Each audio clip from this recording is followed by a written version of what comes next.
स्वागत है आपका हमारे नए YouTube वीडियो में। और वीडियो की शुरुआत हम करते हैं इन सज्जन से। ये आपको याद तो होंगी।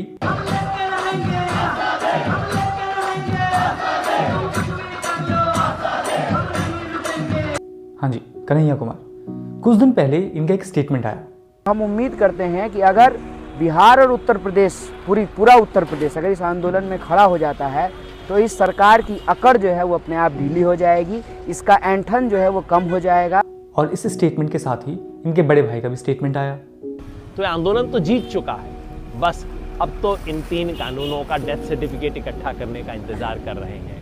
वो भी होगा, अब मोदी जी को तय करना है। जितना जल्दी निपट जाएगा सस्ते में छुट जाएंगे, जितना लंबा चलाएंगे महंगा सौदा होता जाएगा। अब स्टेटमेंट सुनकर तो ऐसा लगता है कि भाई सरकार ने कुछ इतना बुरा कर दिया है कि सबकी ऐसी तैसी होने वाली है। लेकिन उसी दिन एक अजीब सी चीज़ हुई। पार्लियामेंट की स्टैंडिंग कमेटी, जिसमें सारी पार्टीज के लोग होते हैं, उनकी भी रिपोर्ट आई और वो रिपोर्ट कुछ और ही कह रही थी। उस रिपोर्ट के हिसाब से जो फार्म लॉज पास किए गए हैं वो बिल्कुल ठीक हैं। अब ये कुछ समझ नहीं आता भाई, या तो आप फेवर में जाइए या अगेंस्ट में। अब जनता के सामने तो ये रो रो के बुरा हाल कर लेते हैं कि भाई फार्म लॉ बेकार हैं, इनसे कुछ नहीं होगा, किसान बर्बाद होगा।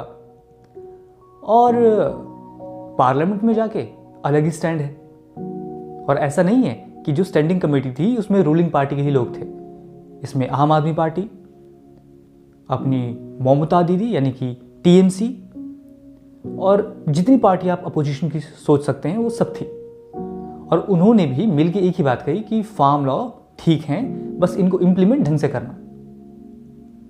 तो ये गोल मोल बात मुझे समझ नहीं आई, इसलिए हमने फैसला किया कि क्यों ना एक डिटेल्ड वीडियो बनाई जाए फार्म लॉ को लेके। और खिचड़ी नहीं पकाई जाएगी, हर एक लॉ को लेके एक एक वीडियो बनाया जाएगा ताकि आप तसल्ली से इसे समझ सकें और खुद डिसाइड कर सकें कि ये सही है या गलत। तो चलिए शुरू करते हैं। और आज हम बात करने वाले पहले एक्ट के बारे में, the farmer produce trade and commerce promotion and facilitation act 2020। जी हाँ, ये एक्ट पहला एक्ट है और इस एक्ट में 3 मेन मुद्दे हैं जिससे किसानों को दिक्कत है। तो हम बात करेंगे किसानों को इससे दिक्कत है क्या, और सरकार इसके लिए क्या सजेशंस देती है और क्यों सरकार ने ये इंट्रोड्यूस कराया। तो इस एक्ट में पहली बात ये कही गई है कि एपीएमसीज के अलावा भी किसान को ऑप्शन दिया जाएगा कि वो कहीं और जाके भी अपनी प्रोड्यूस यानी कि अपनी फसल बेच सकता है। एपीएमसी मतलब सरकारी मंडी, चाहे व्यापारी खुद उसके खेत में आए या वो किसी कोल्ड स्टोरेज हाउस में जाए या किसी फूड प्रोड्यूसर के पास जाए, ये उसकी मर्जी है।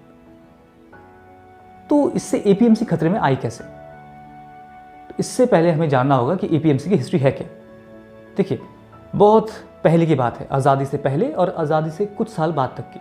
उस समय साहूकार नाम के लोग हुआ करते थे। ये साहूकार बहुत हाई इंटरेस्ट पे किसानों को लोन दिया करते थे। ये लोन इतना हाई होता था कि किसान जब पूरे महीने मेहनत करके, बुआई कटाई सब कुछ करके, 3-4 महीने वेट करके फाइनली अपनी फसल उगा के उसे खेत से काटता था, तब तक ये ब्याज ही इतना हो जाता था कि किसान के पास कुछ नहीं बचता था।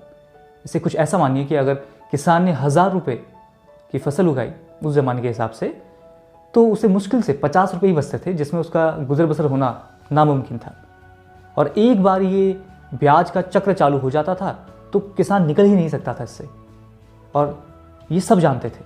इसलिए आज़ादी से पहले ही ईयर 1938 में अंग्रेज़ों के अधीन ही ये विधेयक पास हो गया था कि भाई कुछ ऐसा पैरेलल सिस्टम बनाया जाए जिससे साहूकारों से छुट्टी मिले।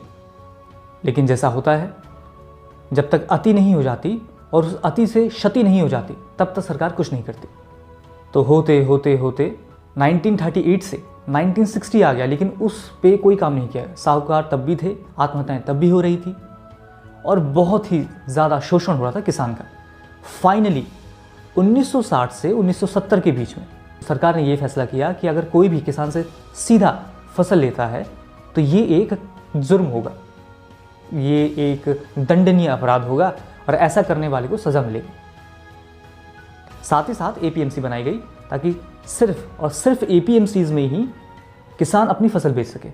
इससे हुआ ये कि साहूकार हट गए और एक सरकारी व्यवस्था चालू हुई जहाँ पे शोषण के चांसेस कम थे। हालांकि स्टार्टिंग में बहुत बढ़िया हुआ, लेकिन ये इंडिया है, कोई ना कोई जुगाड़ लगा लिया जाता है शोषण का। तो वही जो साहूकार थे वो आड़ती बन गए एपीएमसीज में। खैर, ये उससे तो ठीक था, लेकिन सिस्टम चलता रहा। कुछ बदलाव आया ज़िंदगी में किसानों की, लेकिन ये कोई उतना बड़ा बदलाव नहीं था। तो ये तो थी हिस्ट्री। अब एपीएमसी खतरे में आई कैसे?